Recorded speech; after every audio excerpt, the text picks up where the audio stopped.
Mesdames et messieurs, bonsoir. Le bourreau tue toujours deux fois, la seconde fois par le silence, a écrit Elie Wiesel, écrivain roumain, américain aussi, mais surtout d'ascendance juive, qui a connu les camps de déportation, notamment Auschwitz. Ce silence, et s'il y en a un qu'il faut briser, c'est celui lié à l'esclavage, et particulièrement celui lié à la traite négrière. La thématique d'aujourd'hui, vous la connaissez donc, 25e anniversaire de la route de l'esclavage, de la route de l'esclave, que dis-je, résistance, liberté, héritage. Un thème qui nous servira de prétexte pour aborder des angles divers avec des invités 5 étoiles. D'abord, Vijaya Tilok, vous êtes mauricienne, mais surtout historienne d'abord, avant d'être la présidente du comité scientifique de l'UNESCO. C'est bien ça, bonsoir. Pour le projet de la route de l'esclave. Merci d'être avec nous ce soir. Merci. À côté de vous, il y a le monsieur, la route de l'esclave, le monsieur écrivain djiboutien du pays des Afaridés Issa, Ali Moussa Iye. Bonsoir. Bonsoir. Vous êtes le coordinateur du projet La route de l'esclave. Merci d'avoir accepté notre invitation. Il y a également sur ce plateau très éclectique, très coloré, un Cap-Verdien, Charles Akibodé.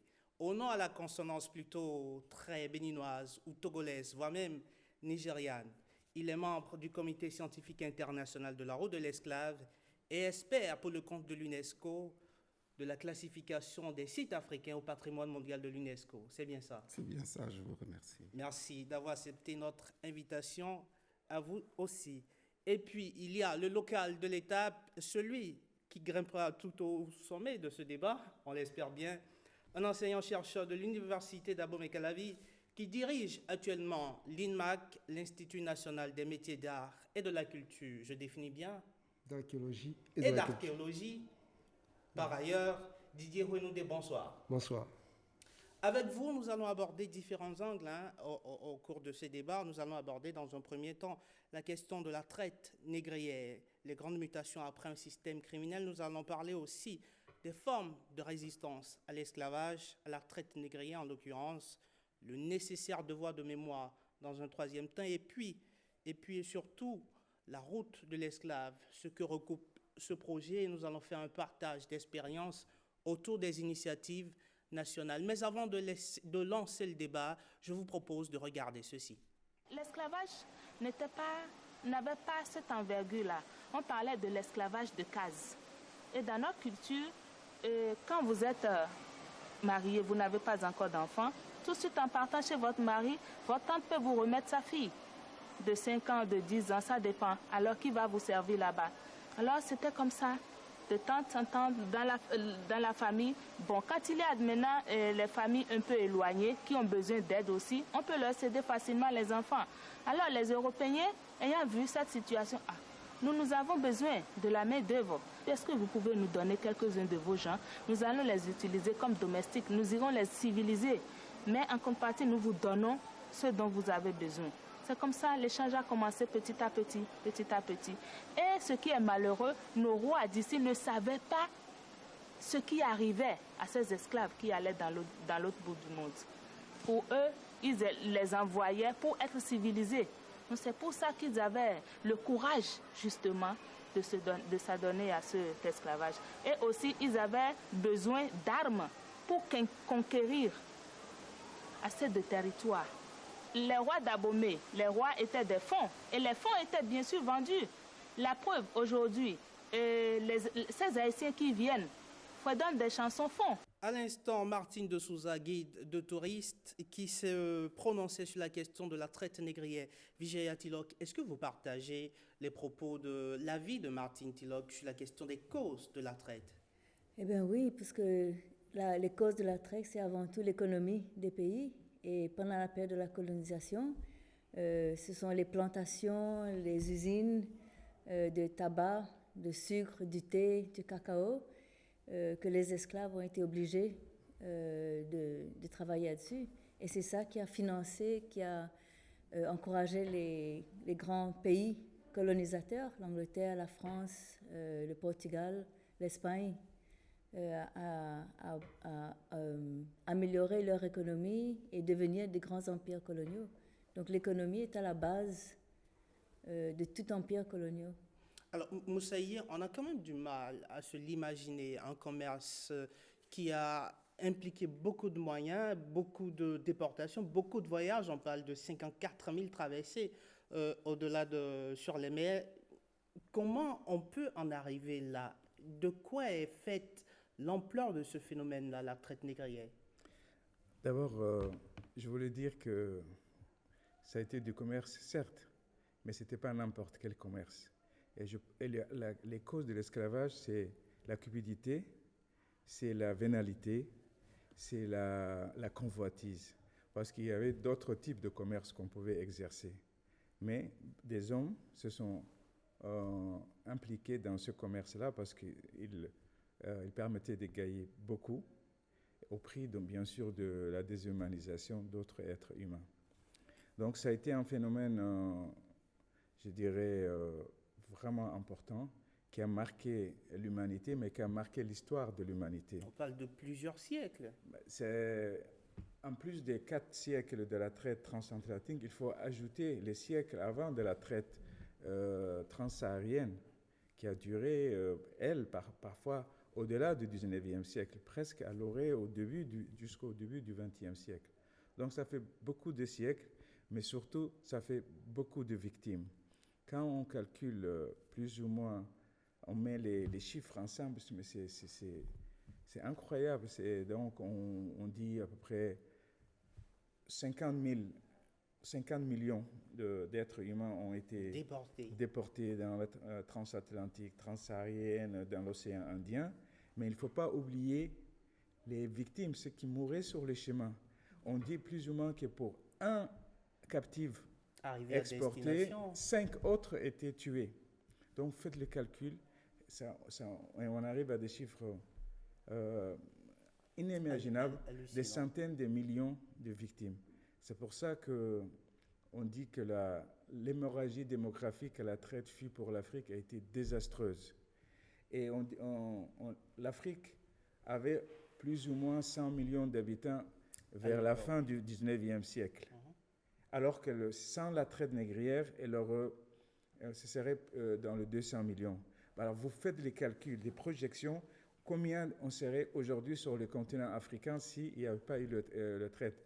On serait peut-être beaucoup plus que 2 milliards, 3 milliards. Donc il faut vraiment prendre l'ampleur de ce qu'a été pour l'Afrique cette hémorragie démographique et bien sûr, sans parler de toutes les déstructuration des sociétés africaines.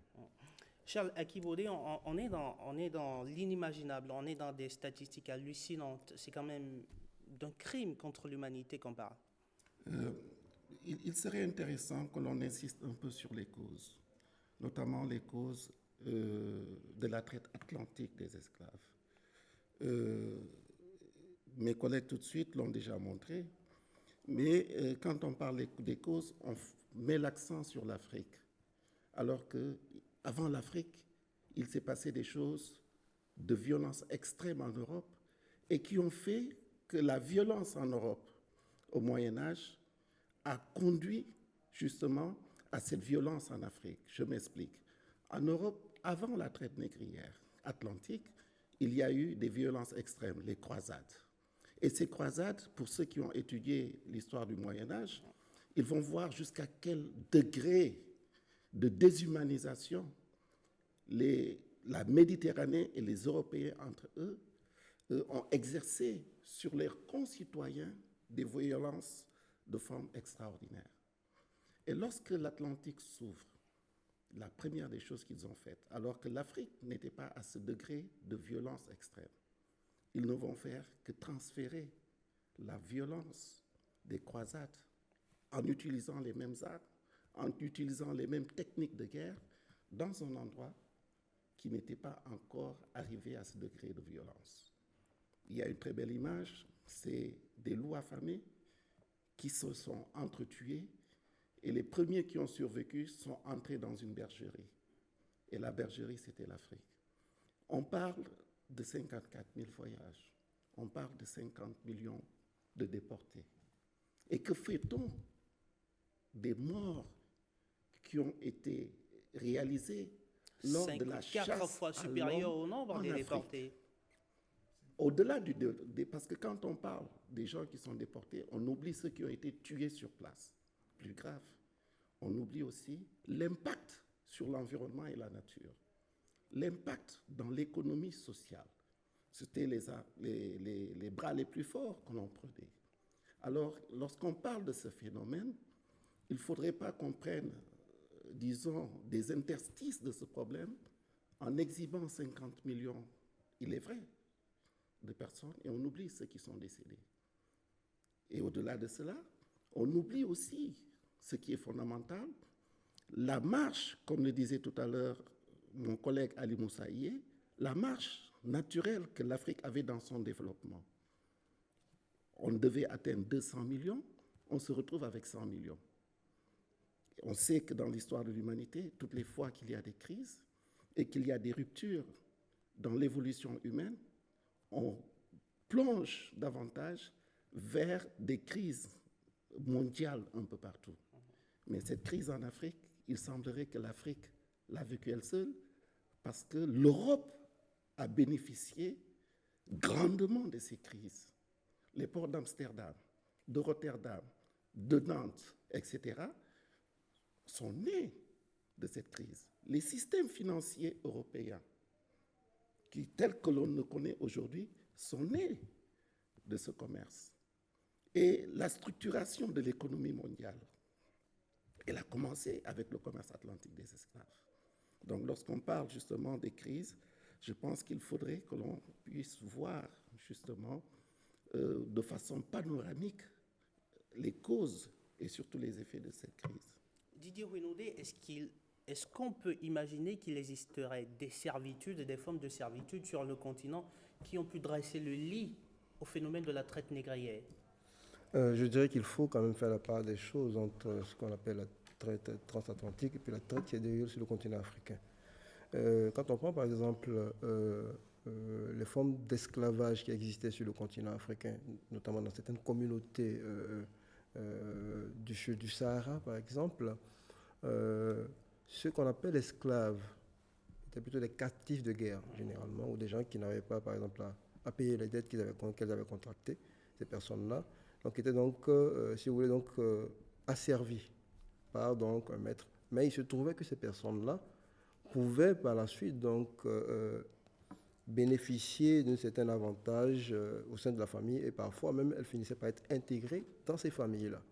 Par contre, la traite transatlantique, de par son ampleur et de par la négation qu'elle faisait donc des personnes qui étaient dominées, donc elle est complètement différente.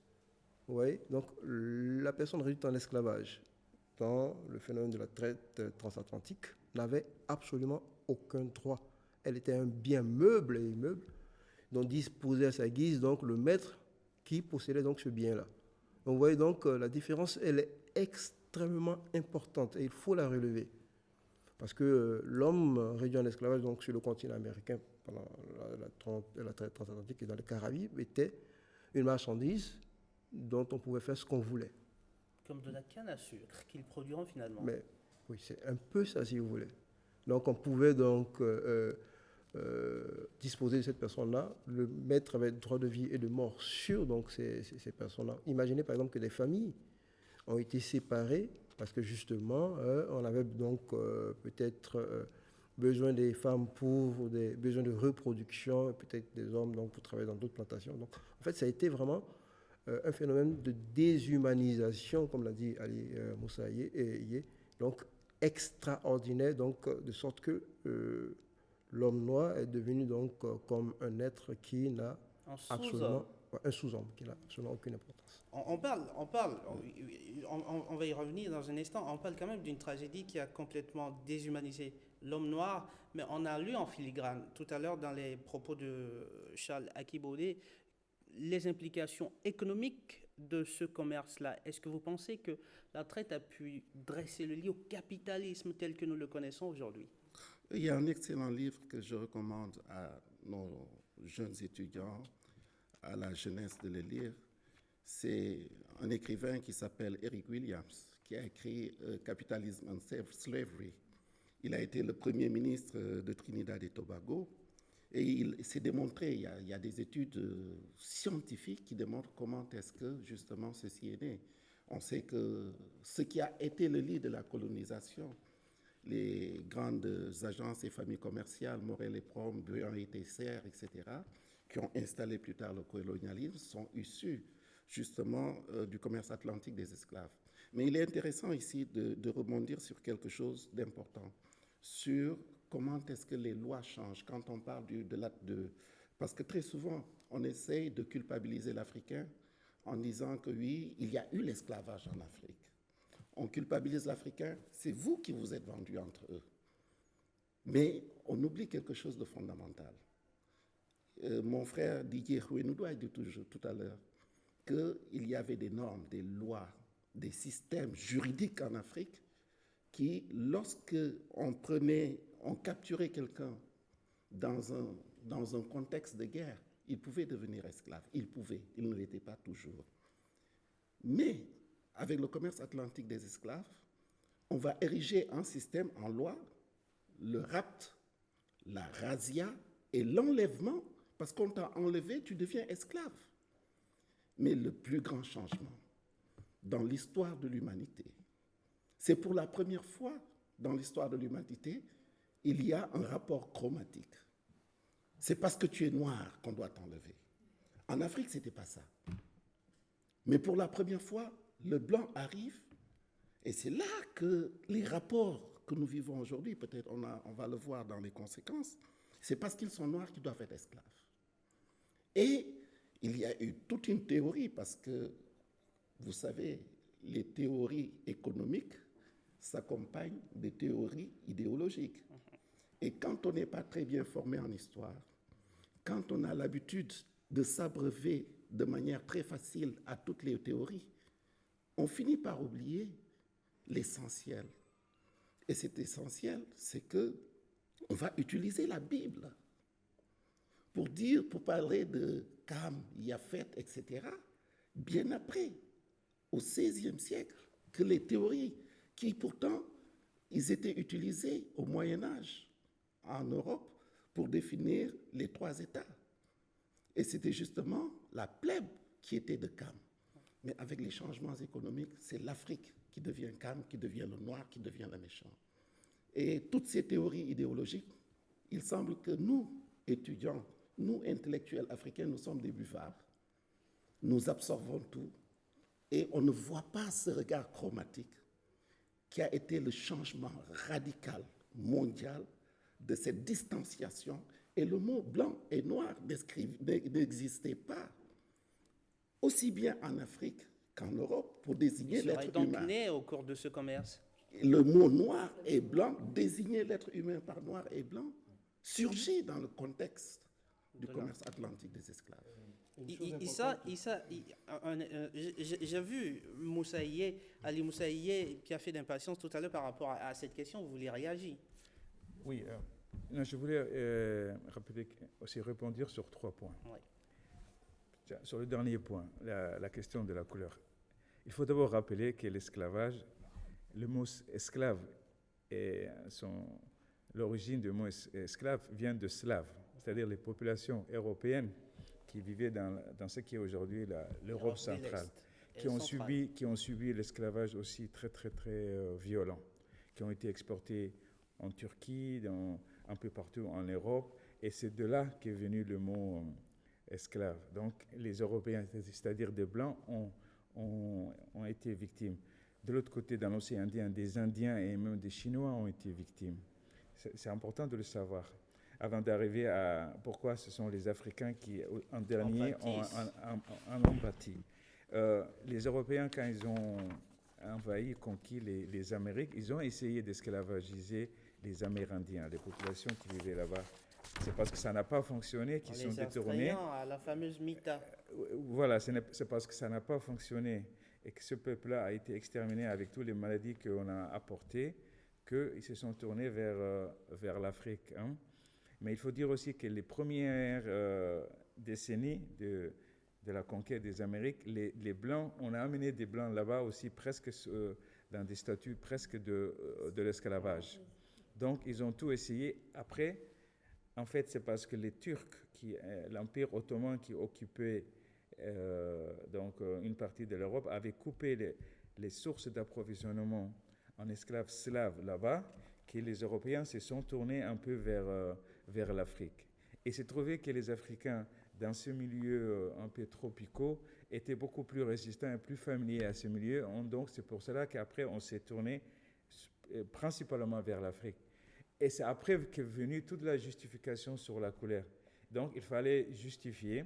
C'est là où l'esclave et noir sont devenus synonymes. C'est là où on a utilisé toutes les ressources qu'avaient ces sociétés esclavagistes, la religion, le droit, la philosophie, les sciences, les pseudosciences, tout ça, pour justifier la traite. C'est là où on a établi la hiérarchie des races, en mettant l'Africain à la fin. Tout ça pour se donner bonne conscience, en fait, d'un acte criminel qu'ils le savaient. Et les gens qui disent parfois, oui, mais à l'époque, on ne savait pas que c'était un péché, ça me fait rire. À l'époque, déjà, ils étaient chrétiens, que je sache, non, les Européens. Et je ne crois pas que la religion chrétienne disait que tu dois exploiter ton prochain, non? La chose est exprimée avec humour par Ali Moussaïe. On va y revenir. Vijaya Tilok, sur la question des conséquences. On a parlé des aspects économiques notamment, mais que pourrait-on retenir d'autres, très brièvement? Les conséquences de l'esclavage? Absolument. Après l'abolition de l'esclavage dans les pays, que ce soit anglophones ou francophones, je crois que la situation des descendants a été vraiment très traumatique. Je vous donne l'exemple de l'île Maurice, par exemple. Rien n'avait été fait pour préparer les anciens esclaves vers une vie de liberté. Ils ont été forcés de quitter les plantations de sucre, pas de maison, ils n'avaient pas de terrain, ils n'étaient pas lettrés, ils n'avaient pas le droit d'aller à l'école. Donc, de jeter des gens, des milliers et des milliers de familles sur le pavé, ça a vraiment créé ce qu'on appelle à l'île Maurice la marginalisation des anciens esclaves. Et cette situation a perduré pendant des années et des années, parce qu'après, avec l'essor du sucre, ils ont importé des travailleurs engagés, et c'est là, ça a complété la marginalisation de la population d'anciens esclaves. Et c'est une marginalisation qui a continué jusqu'au XXe siècle. Donc les conséquences sont toujours avec nous aujourd'hui, au XXIe siècle. Didier Renaudet, un dernier mot peut-être sur la question des conséquences. Sur la question des conséquences, et effectivement, je dirais pour l'Afrique, il y a eu un dépeuplement, donc une hémorragie, comme l'a dit Ali Moussaïe, de la population donc, africaine, mais également a contribué à déstructurer donc, les sociétés africaines qui existaient, les royaumes. Il y en a qui étaient pratiquement détruits, anéantis, parce que il fallait donc, c'était des sources d'approvisionnement, par exemple, en esclaves. Et donc, ce phénomène de la traite a été un phénomène qui a complètement donc, fait rater à l'Afrique donc, le virage qui devait être donc, celui donc, du développement. Donc, c'est une conséquence extrêmement importante. Avant de finir, j'aimerais ajouter une chose sur donc, l'implication donc, de la religion, par exemple, dans la traite transatlantique. Voilà. Alors, donc, il y a une chose qu'on ne dit pas souvent, c'est qu'il y a une bulle pontificale donc, de Nicolas V en 1454 qui a permis de légitimer donc, la traite transatlantique, donc a permis donc, de lancer pratiquement donc, toutes les nations européennes donc, dans donc, ce trafic ignoble. Adoubé par le pontificat lui-même, le commerce a dépeuplé le continent. Moussa Iye, vous voulez dire rapidement quelque chose? Oui, non, je voulais dire sur les conséquences. C'est une conséquence quand même importante. L'esclavage et la traite a appauvri l'Afrique en prenant ses forces les plus vives qui savaient faire, qui avaient un savoir-faire, les connaissances et l'aménagement, et ils ont mis à la disposition des sociétés des Amériques et des Caraïbes. Mais il a enrichi l'Europe et les Amériques, d'où les conséquences aujourd'hui des inégalités, des disparités économiques. Donc ça, c'est important aussi de le savoir que c'était un vase communicant. C'est qu'on a pris l'Afrique, a enrichi l'Europe, parce que le commerce triangulaire qu'on dit est très, très bien conçu.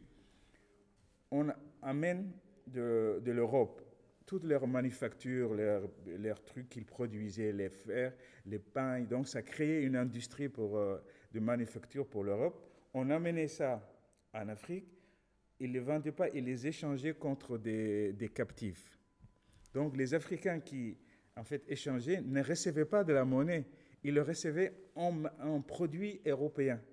Donc, en fait, ils ne pouvaient même pas s'enrichir puisqu'ils ne recevaient pas du cash. C'était que des produits européens. Après, de là, on prenait des Africains qu'on amenait là-bas. On faisait travailler dans les plantations de coton, de canne à sucre, qui étaient à l'époque les produits de luxe. Et on amenait des produits de luxe, le sucre, le café, le coton, le tabac en Europe. Et c'est là qu'on vendait en Europe et que le négrier touchait du cash. Et ça a recommencé. Et après, ça a recommencé. C'est-à-dire, c'est cet enrichissement.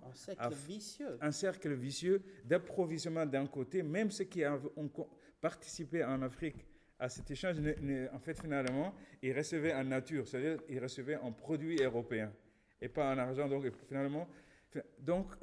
c'est ça qui explique donc cet enrichissement incroyable qui a fait que l'Europe a pu construire des palais et que si l'Europe et les Amériques n'ont pas pratiqué la traite négrière et l'esclavage, ils ne seraient pas ce qu'ils sont devenus. Et je crois que ça, c'est très important de le rappeler. Parole d'un historien africain. On va voir. Il n'y a pas que... Il y a eu des formes de résistance aussi. Avant d'aborder cette question des résistances à l'esclavage, à la traite négrière, on regarde cet élément. Ces esclaves bâillonnés, c'est le symbole des rebelles. Ils étaient souvent bâillonnés. Ils pouvaient en mourir. On a beau être sujet, mais on se révolte toujours. Il y a aussi de ceux-là qui se tuaient. Ils préféraient mourir que d'aller dans un pays inconnu. Alors je préfère me suicider. Ils mangeaient de la terre, avalaient leur propre langue ou ils se jetaient carrément à l'eau.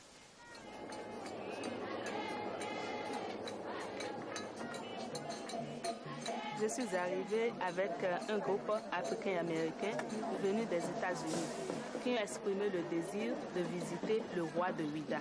Alors nous sommes ici dans la forêt sacrée pour visiter le roi de Ouida pour qu'il nous explique un peu la religion traditionnelle qu'est le vaudou.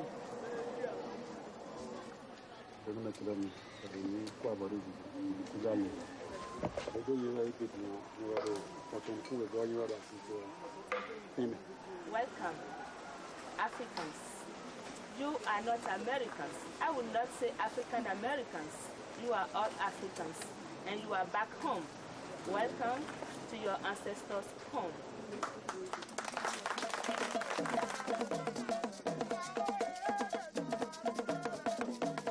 Vijaya Tilak, il y en a qui préféraient mourir plutôt que d'être déportés de l'autre côté de l'Atlantique où les attendaient ce qu'ils ne savaient pas. Est-ce qu'il y a eu des formes de résistance à votre connaissance? Bien sûr, les esclaves, les Africains qui ont été déportés n'ont jamais été soumis, jamais. Même sur le bateau qui les emmenait vers l'Atlantique ou dans l'océan Indien, il y a eu des révoltes à bord. Et malheureusement, on a très peu de connaissances de ces personnes parce que, bien sûr, ils ont jeté ceux qui révoltaient à bord dans la mer. Donc, malheureusement, on n'a pas de connaissances. Mais depuis le début même, je crois qu'il y a eu résistance. Je vous donne un exemple de l'île Maurice, par exemple. Oui. Il y a beaucoup de forêts et de montagnes, comme au Jamaïque. Et le marronnage était un très, très grand phénomène dont les colons avaient très peur. C'était quoi le marronnage? Le marronnage, c'est quand l'esclave s'enfuit de la propriété, de l'habitation où il habitait. Et à Maurice, nous avions le petit et le grand marronnage. Le grand marronnage, c'est quand l'esclave fuit et disparaît pendant des mois et des années. Et petit marronnage, c'est surtout les femmes qui pratiquaient le petit marronnage. Parce qu'ils avaient des enfants, ils ne pouvaient pas s'enfuir dans les montagnes et dans les forêts. Quitter l'habitation pour quelques jours, aller voir un membre de sa famille qui a été vendu dans une autre plantation, aller voir son fils dans une autre plantation. Donc les résistances ont toujours été là-bas. Mais à l'île Maurice, nous avons une montagne très symbolique, la montagne du Morne-Brabant, qui est devenue patrimoine mondial. Et sur cette montagne, il y avait les Marrons qui ont décidé de se réfugier sur cette montagne.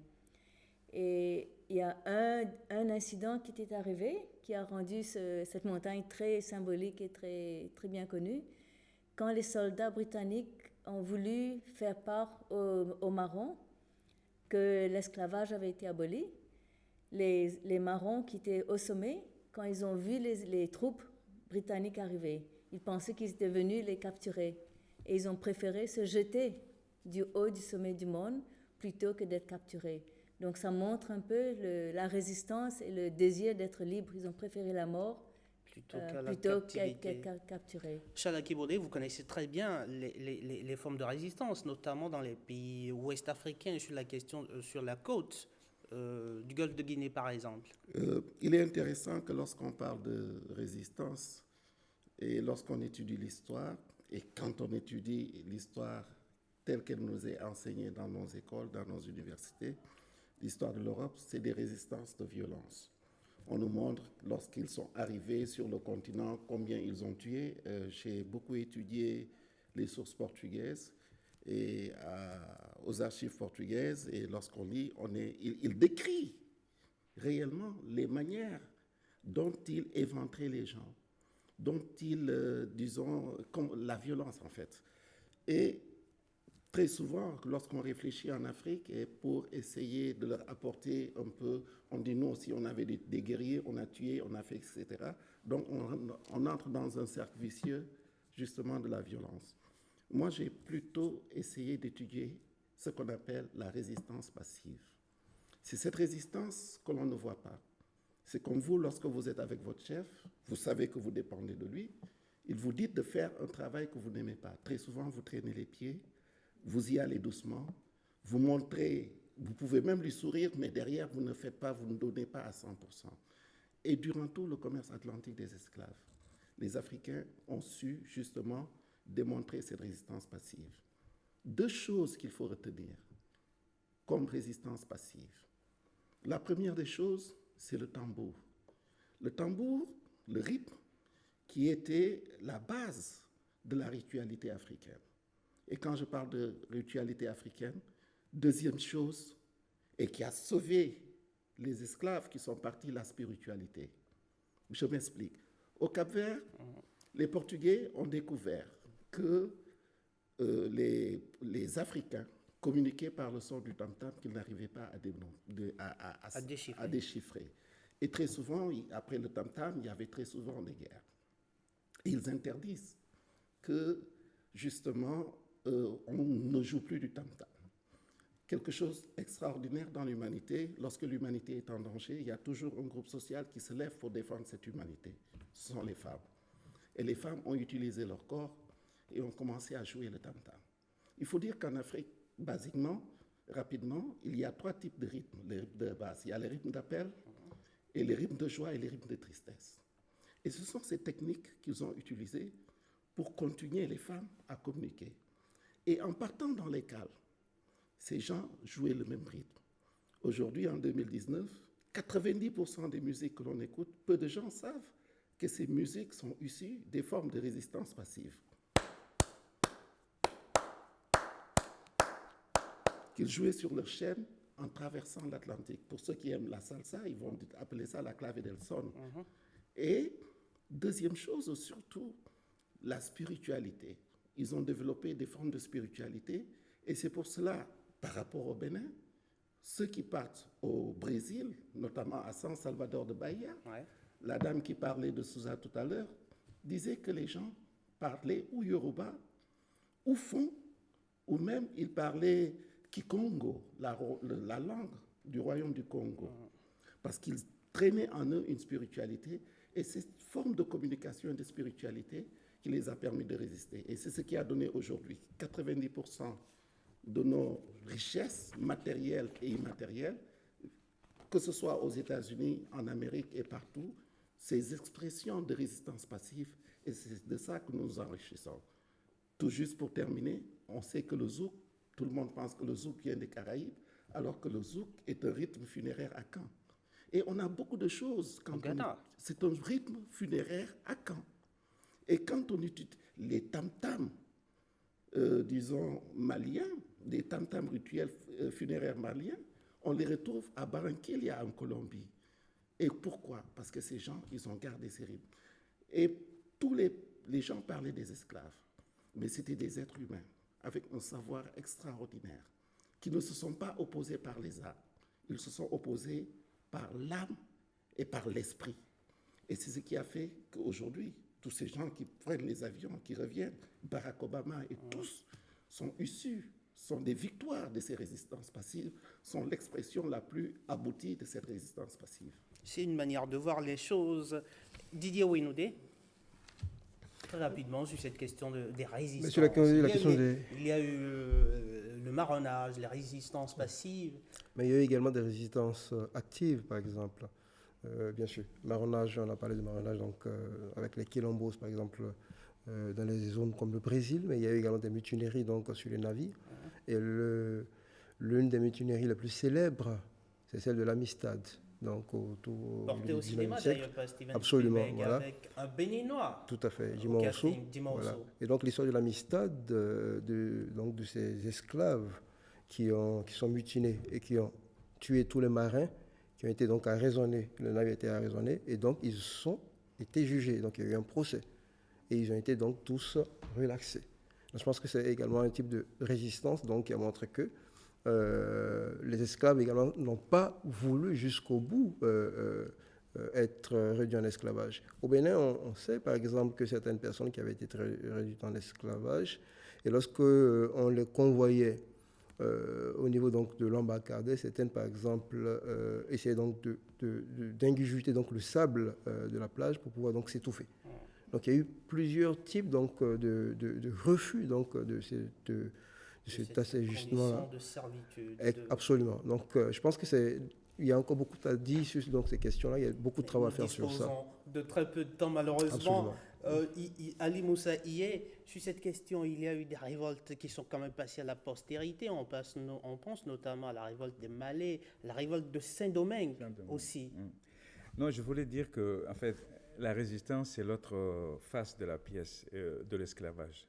C'est vrai que dès qu'il y a eu tentative de prendre des êtres humains et de les mettre en esclavage, il y a eu de la résistance.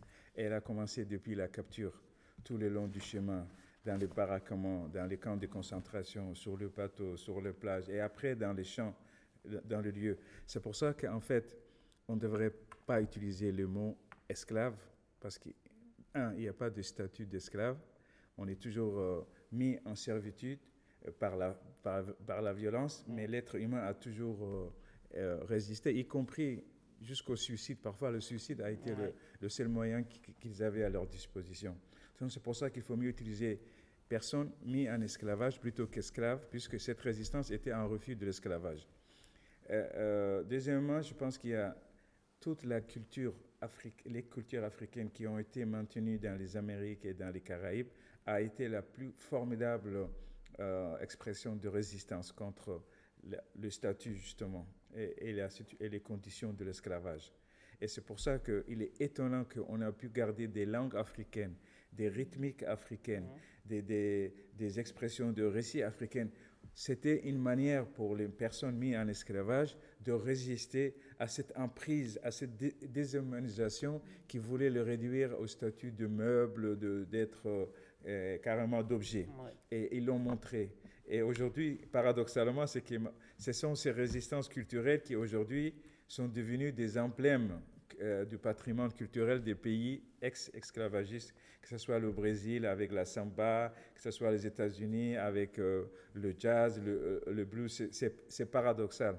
Aujourd'hui, c'est ça que ce pays-là met en avant pour montrer, et qu'on le connaisse et qu'on les apprécie à l'extérieur. C'est ce que les esclaves, les personnes mises en esclavage ont produit pour résister et, d'une certaine manière, on dit souvent, pour réhumaniser les sociétés déshumanisées que furent les sociétés esclavagistes. Des succès de ce que vous avez appelé ces formes de résistance. On va aborder à présent la question du nécessaire devoir de mémoire. Un autre témoignage. I think it's important for anyone to be able to connect with their roots. As trite as that sounds, it's the truth. You know, we all have a real longing, a real urge to know where we come from and to be able to connect with where we come from. And how do you feel towards the African? How do I feel toward the African? Uh-huh. Well, that's like asking me how do I feel toward my family. You know, I feel the same way I feel toward anyone else in my family. You know, I am an African. And you don't I just happen to be an African who lives across the sea. And you don't feel angry because of this history? Angry because of history? History as in what? Well, of the As slavery. in the slavery? Yes. No, we're far past being angry about the slavery. What we're doing right now is connecting ourselves back to this country that was taken away from us. So I no longer feel any anger toward anybody who separated us. It is now my responsibility to reconnect, and that's what we're doing now. Anger. We're doing that. We're teaching our children that. So my children and my grandchildren will never feel that disconnect that my grandmother and my parents felt.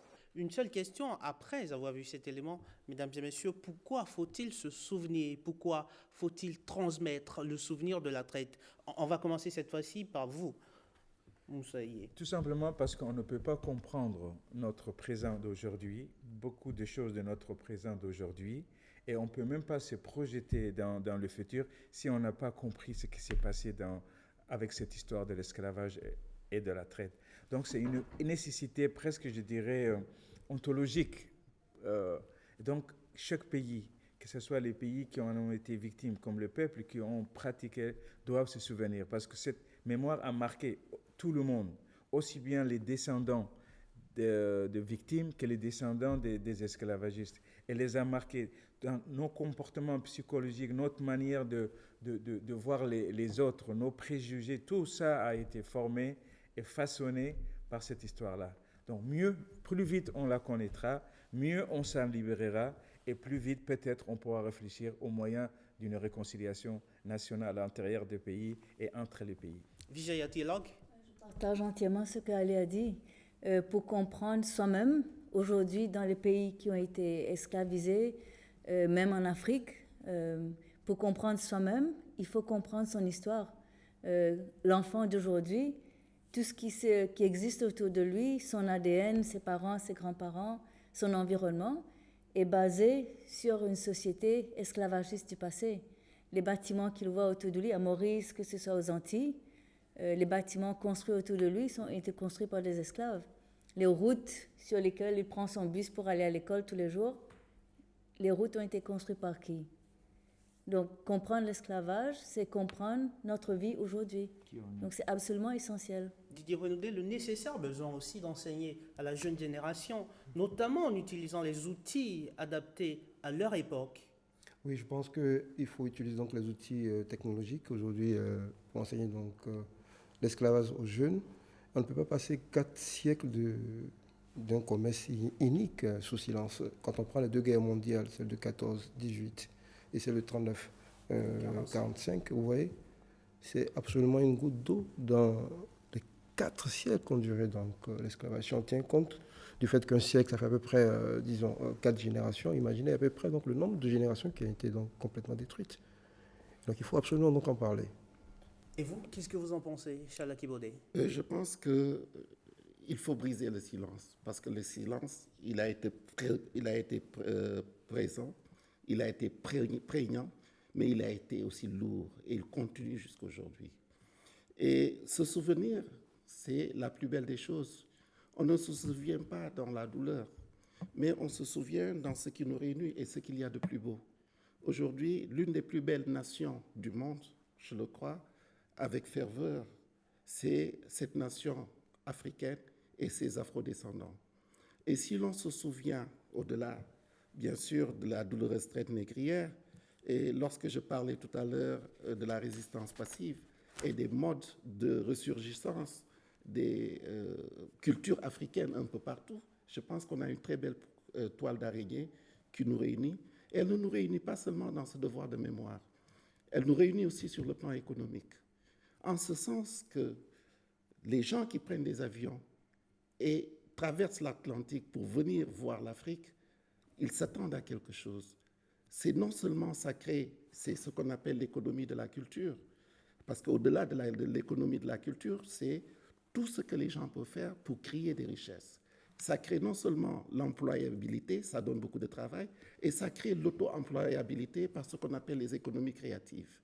Et se souvenir aussi, il faut bien se souvenir, parce que très souvent, on continue, malgré qu'on tente de briser ce silence, on a des choses en nous, et qui très souvent, lorsque nos frères retraversent l'Atlantique dans le sens inverse, ils sont choqués.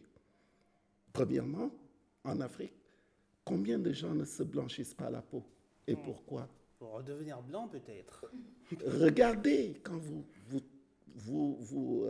promenez dans les rues de Dakar, de Bamako, etc., de Lomé. Vous voyez que les femmes aujourd'hui utilisent des cheveux lisses, des cheveux indiens, des cheveux, etc., pour imiter les consoeurs européennes. Et c'est des pertes économiques extraordinaires, alors que les tresses africaines, elles parlaient. Regardez tous ces afrodescendants qui reviennent. Elles pensent qu'elles vont retrouver cette Afrique où les gens se tressent. Elles veulent venir apprendre des choses. Et quand je parle d'employabilité et d'auto-employabilité, aujourd'hui, nos consoeurs peuvent apprendre les chants, les danses, l'art culinaire, les techniques traditionnelles de tresse. Aujourd'hui, pour trouver quelqu'un pour tresser ma fille, je dois marcher pendant longtemps, alors qu'avant, la voisine à côté. Aujourd'hui, c'est impossible. Et c'est très grave aujourd'hui ce qui se passe. Et il faudrait que nous-mêmes, dans ce devoir de mémoire, qu'on puisse d'abord nous-mêmes nous réconcilier avec nous-mêmes. Alors, nous avons épuisé pratiquement le temps. Je voulais juste ajouter peut-être... Très rapidement, oui, alors. très rapidement.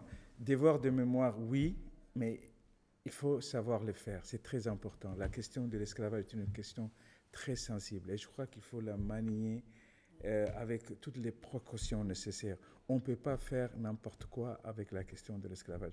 C'est en tout cas ce qu'à travers la route de l'esclave, on essaye de conseiller les pays. Ouais. Traitez ça, prenez-le avec précaution. On ne peut pas faire du tourisme n'importe comment avec cette question. On ne peut pas, sur le lieu de mémoire, faire n'importe quoi sur le lieu de mémoire. Il y a du recueillement, il y a du respect de la dignité des victimes. Et ça, c'est tout le travail qu'on essaie de voir pour aider les pays à trouver les moyens les plus appropriés. Et c'est très important que ceux qui viennent des Amériques, des Caraïbes, qui viennent sur le lieu de pèlerinage de l'Afrique, il faut aussi qu'eux, ils sentent que la douleur que leurs ancêtres ont sentie, ont vécue, est respectée aussi en Afrique et qu'on leur rend le respect nécessaire. Ali Moussaïe, vous m'ôtez carrément les mots de la bouche parce qu'on allait aborder justement la question du projet de la route de l'esclave, un projet pensé par l'UNESCO pour briser le silence, se souvenir aussi. On vient en fait les 25 ans de ce projet pendant que nous réalisons ce débat. Qu'est-ce qui en subsiste, Vijaya? Eh bien, je dois dire que les membres du comité scientifique et moi-même, on a été vraiment très émus ce matin à Ouidah pour commémorer le 23 août. Mais je dois dire que ce qui nous a choqué un peu, c'est les membres du comité scientifique ont été très émotionnés aussi parce qu'on pense que l'Afrique doit vraiment faire face à sa diaspora et de vraiment, comme Ali a dit, de rester très sensible quand les gens viennent du diaspora et viennent ici. Ils ont toutes sortes d'émotions mixtes. Bien sûr, c'est la joie d'être en Afrique, la terre des ancêtres, mais il y a aussi une grande tristesse. Et il faut, quand on va créer des musées, à l'île Maurice, on compte créer un musée de l'esclavage. Ici aussi, vous comptez créer un musée de l'esclavage. Il faut vraiment prendre en compte les émotions et les points de vue de la diaspora et de vraiment prendre ça en compte quand vous allez créer un tourisme culturel. L'UNESCO sera aux côtés du Bénin, d'ailleurs. Bien sûr, je crois que les membres du comité scientifique et l'UNESCO vont accompagner s'il y a un besoin. Mais il faut vraiment être à l'écoute des gens et de respecter que ça ne devienne pas un genre de commercialisation de l'esclavage. De l'esclavage. Ne pas commercialiser l'esclavage. Charles Akibode, sur la question des perspectives, sur cette thématique, sur le continent. Je crois qu'il faudrait surtout qu'on montre que très souvent, de plus en plus, il y a une demande. Et ces lieux de mémoire, ces espaces de mémoire sont des compléments à l'éducation dans nos écoles. Et très souvent, on pense que ces lieux de mémoire, c'est pour les Européens, les gens qui ont des dollars ou des euros qui arrivent, alors que nos enfants eux-mêmes fréquentent ces lieux. Parfois, je suis choqué quand je visite certains lieux de mémoire, quand j'entends des guides touristiques parler, je suis obligé d'aller derrière et leur dire « mais attendez ». Mais je pense que aussi nos États ont un devoir, nos responsables ont un devoir. Il ne faudrait pas, je vous en prie, et là je parle les yeux dans les yeux à tous les responsables politiques, On ne doit pas folkloriser la mémoire africaine. C'est important, ne pas folkloriser la mémoire de ceux qui sont partis. Exactement, on ne doit pas la folkloriser. Et davantage aujourd'hui, on a tendance, dans les lieux de musée, on doit évaluer les lieux de musée, pas par les Européens. Moi, je me dis que les gens arrivent, on leur donne un petit truc. Non, c'est nous-mêmes qui devons évaluer nos lieux de mémoire, car nous les connaissons mieux que quiconque. La vérité historique, je pense, est très important.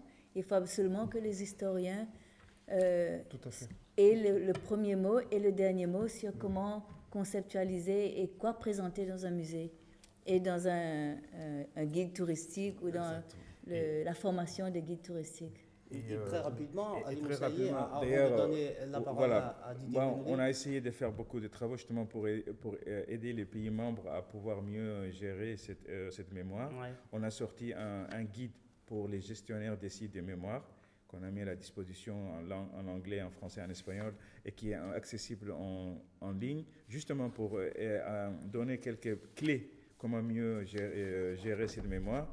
Et on est en train de préparer justement un autre guide qui est pour donner les nouvelles approches pour représenter et interpréter l'esclavage dans les musées.